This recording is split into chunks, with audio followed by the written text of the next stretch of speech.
फजील साहब बहुत बहुत इस्तकबाल है, खैर मकदम है आपका। फजील साहब हमारे सीनियर पॉलिटिकल एनालिस्ट हैं।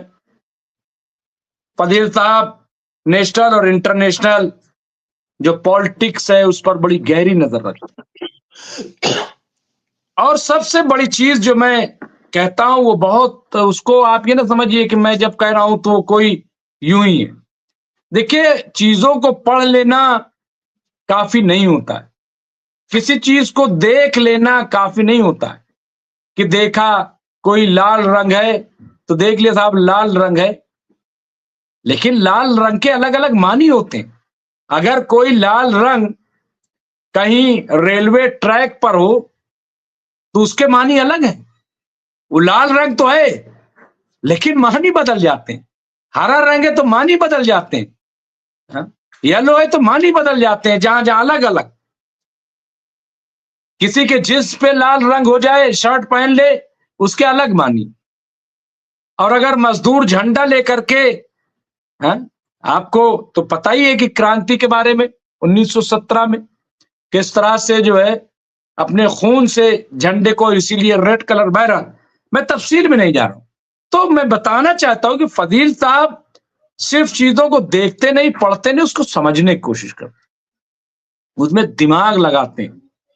ये जो इतनी बात वो करते हैं वो सिर्फ पढ़ करके और यहां बयान नहीं कर देते, गौर करते हैं, सोचते हैं चीजों को बारे में।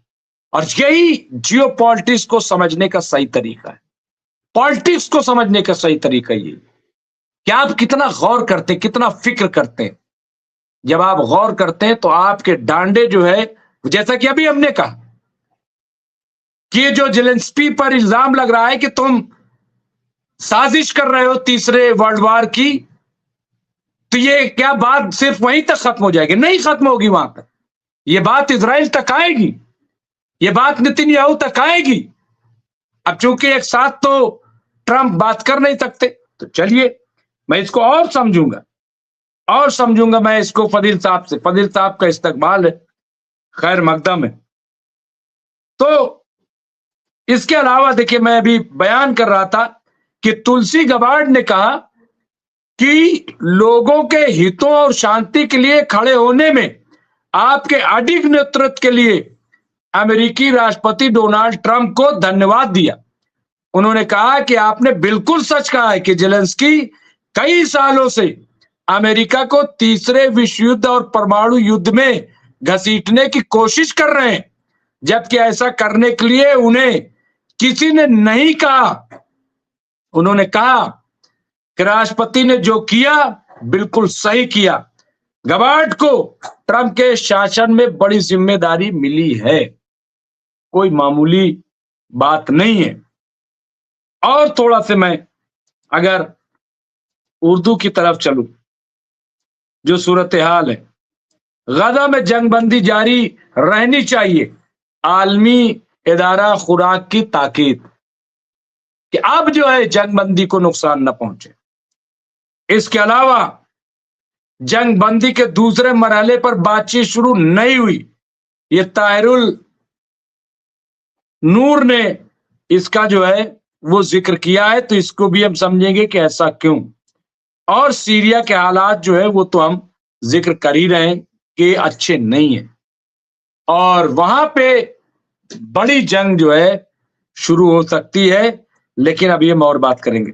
फजील साहब, सबसे पहले आपको माह रमजान की बहुत बहुत मुबारकबाद और इस्तकबाल। रमजान की बहुत बहुत मुबारकबाद। जी, हमने दुआ करा दी थी आपके आने से पहले एक मजमूई तौर पर कि बहुत अच्छा महीना रहे।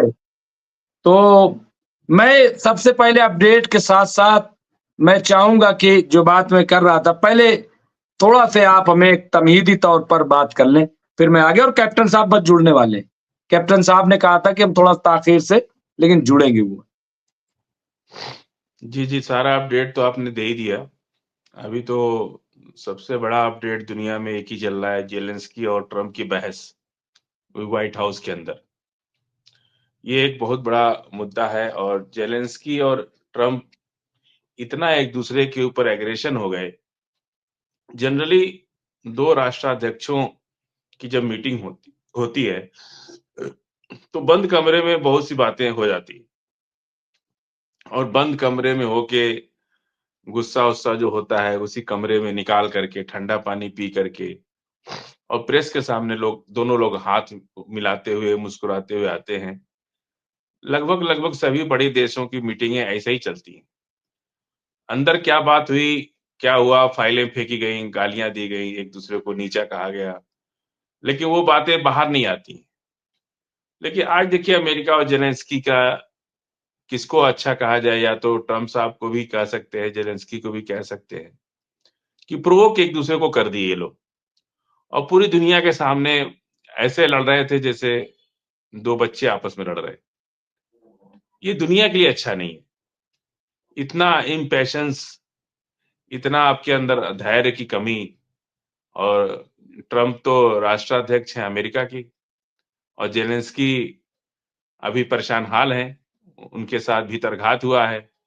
वो पीठ पे छुरा मारा गया उनके, उनको आगे बढ़ा करके और जब ज़ेलेंस्की अपना सब कुछ गँवा दिए, उस वक़्त अमेरिका उनको गलत तरीके से हैंडल कर रहा है। इससे अमेरिका की साख भी बहुत खराब होगी। लेकिन इसका फ़ायदा हमास को, ईरान को बहुत होगा। इसका फ़ायदा सबसे ज़्यादा मिडल ईस्ट को इसलिए होगा कि जो लोग भी अमेरिका के खिलाफ और अमेरिका के खिलाफ हैं, वो ज़ेलेंस्की को सपोर्ट करेंगे और ईरान को भी सपोर्ट करेंगे। ये बहुत अच्छा हुआ। नेटो कंट्रीज़ भी इस बात को देख रही हैं, यूरोपीय यूनियन के लोग भी देख रहे हैं। तो ये जो आज ज़ेलेंस्की के साथ हुआ है, किसी के साथ भी अमेरिका कर सकता है, पहले से भी करता आया है। फ़र्क सिर्फ़ इतना है कि इसके पहले बंद कमरे में हो जाती थी और जब लोग पब्लिक के सामने आते थे तो बहुत पीसफुल माहौल में मुस्कुराते हुए, हाथ मिलाते हुए, दुनिया को दिखाने के लिए फ़ोटो खिंचा लेते थे। लेकिन एक दुनिया के इतिहास में पहली बार हुआ जब ज़ेलेंस्की और राष्ट्रपति ट्रम्प आपस में एक-दूसरे से इतना पब्लिक के सामने भिड़ गए कि वो लग ही नहीं रहा था कि ये राष्ट्रपति है और ये प्रधानमंत्री। तो ये चीज़ें जो हैं, दुनिया भर के देशों में बहुत ज़्यादा इसका मैसेज खराब गया और इसका असर सब पर पड़ेगा। अब तो ये लड़ाइयाँ तो सब गाँव में होती हैं। बेचारे जो कम पढ़े-लिखे लोग होते हैं, अशिक्षित होते हैं, उन लोगों के यहाँ ये सब चीज़ें होती हैं। अब ये उठा करके इतने बड़े मंच पर इस तरह की बातें हुई। बहरहाल इसका पूरा फ़ायदा ईरान को मिलेगा, क्योंकि अमेरिका के इस काम से दुनिया भर के जो लोग अमेरिका के भरोसे बैठे थे, आज उनके ज़हन में भी ये बात चल रही है कि आज हम इन ज़ेलेंस्की के साथ हुआ है, तो कल हमारे साथ भी हो सकता है। क्योंकि लड़ाइयाँ तो पूरी दुनिया में कई जगह है ना। तो अब जो है साइड लाइन कर रहे हैं सब लोग। देखिएगा आप 1-2 महीने के अंदर अभी ये लड़ाई और बढ़ेगी। अभी तो यूरोपीय यूनियन के कंट्रीज़ में भी लड़ाई होगी। एक-दूसरे पर आरोप-प्रत्यारोप का दौर चलेगा। पूरा निज़ाम तहस-नहस हो जाएगा अमेरिका का। और फ़िलिस्तीन की आड़ में दुनिया भर के लोग जो अमेरिका को पसंद नहीं करते थे, वो सब इकट्ठा होकर के अमेरिका के खिलाफ ईरान का साथ देंगे। रूस का तो साथ देने की कोई ज़रूरत भी नहीं है, लेकिन ईरान का साथ देंगे। जी। बिल्कुल, ये आप सही कह रहे हैं और ये जिस तरह की बातें हुई हैं और जिस तरह से, लेकिन एक चीज़ फ़ज़ील साहब मैं ये कह रहा हूँ कि इस तरफ भी थोड़ा-सा आपको गौर करना पड़ेगा कि ये जो कहा है कि 6-7 साल से ज़ेलेंस्की अमेरिका को आलमी जंग में घसीटना चाहते हैं।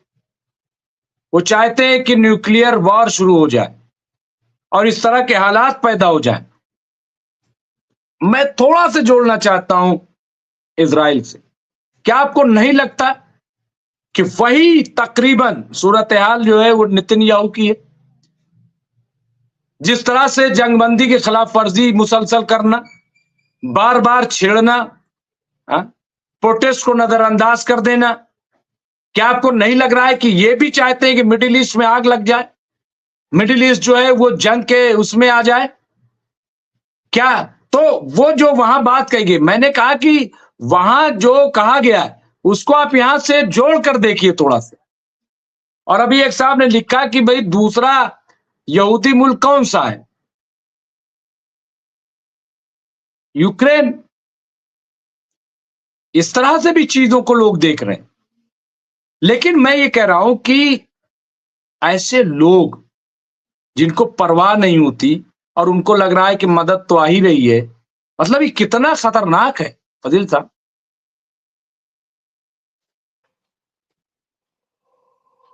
देखिए मुमताज भाई, अभी सब कुछ के बावजूद इजराइल का भी हाल यूक्रेन जैसा ही होना है, लेकिन अभी थोड़ा वक्त है उसमें, इसलिए कि एक साथ सभी लोगों से पंगा कोई कंट्री नहीं ले सकती। किसी भी युद्ध का ये नियम होता है कि आप एक साथ सबसे लड़ाई नहीं लड़ सकते। इनका भी वही हाल होगा जो यूक्रेन का हुआ। अमेरिका ने तो जंग का कोई माहौल किसने बनाया? अमेरिका ने बनाया। और जंग का माहौल तो ताइवान में भी बना, लेकिन ताइवान ने वक्त रहते समझ लिया और वो अपने को किनारे कर लिया। नहीं तो आज दूसरी जंग की, ताइवान की भी हम लोग बात कर रहे होते। लेकिन जेलेंस्की उस बात को समझ नहीं पाए और वो आग में कूद गए। किसी के चढ़ावे में आकर के उन्होंने पीठ थपथपा दिया। इसीलिए उस गुस्सा कितना है, देखिए जेलेंस्की का बॉडी लैंग्वेज देखिए, वो किस तरह से हाथ बांध के बैठे हैं प्रेसिडेंट ट्रंप के सामने। ये बॉडी लैंग्वेज बहुत कुछ बताती है, कितना गुस्से में है कि, और गुस्सा इसी बात का होता है कि भाई आप पर भरोसा किया और आपने हमारे साथ ऐसा कर दिया। इसी का गुस्सा होता है। जब आप किसी पर भरोसा करते हैं और धोखा वहां से होता है, तो सबसे ज्यादा गुस्सा बहुत ज्यादा हो जाता है। तो आप जो जेलेंस्की के बॉडी लैंग्वेज देखिए, दोनों हाथ बांध के बैठे हैं ट्रंप के सामने, और वो बिल्कुल वाद विवाद शुरू हो गया, झगड़ा शुरू हो गया, तेज आवाज में बात शुरू हो गई। ये सारी बातें तो बंद कमरे में होती हैं। ये पहली बार मैं देख रहा हूं कि इस तरह से प्रेस के सामने तूतू में शुरू हो गई। तूतू में इतने बड़े लेवल पे नहीं होती है। तो ये सब चीजें जो है, और पूरा सीरिया, तुर्की और ईरान, जॉर्डन और इसका मिस्र, ये सब लोग तैयारी कर रहे हैं फाइनल हिसाब किताब कर लेने के लिए। और ये बात समझ में आ चुका है इनको, नेतन्याहू को भी समझ में आ गया है। इसलिए जो है ये लोग अभी जो है ये उस दौर तक नहीं पहुंच पा रहे, क्योंकि आईडीएफ इतना कमजोर पड़ चुका है कि अभी इनका तेवर, खुद नेतन्याहू का तेवर भी ठंडा पड़ गया है। अब वो गुस्सा आ भी रहा है, लेकिन उस गुस्से को हजम कर जा रहे हैं वो, क्योंकि उन्हें पता है कि हमास अब वो हमास नहीं रहा, उसके पीछे भी लोग खड़े हैं।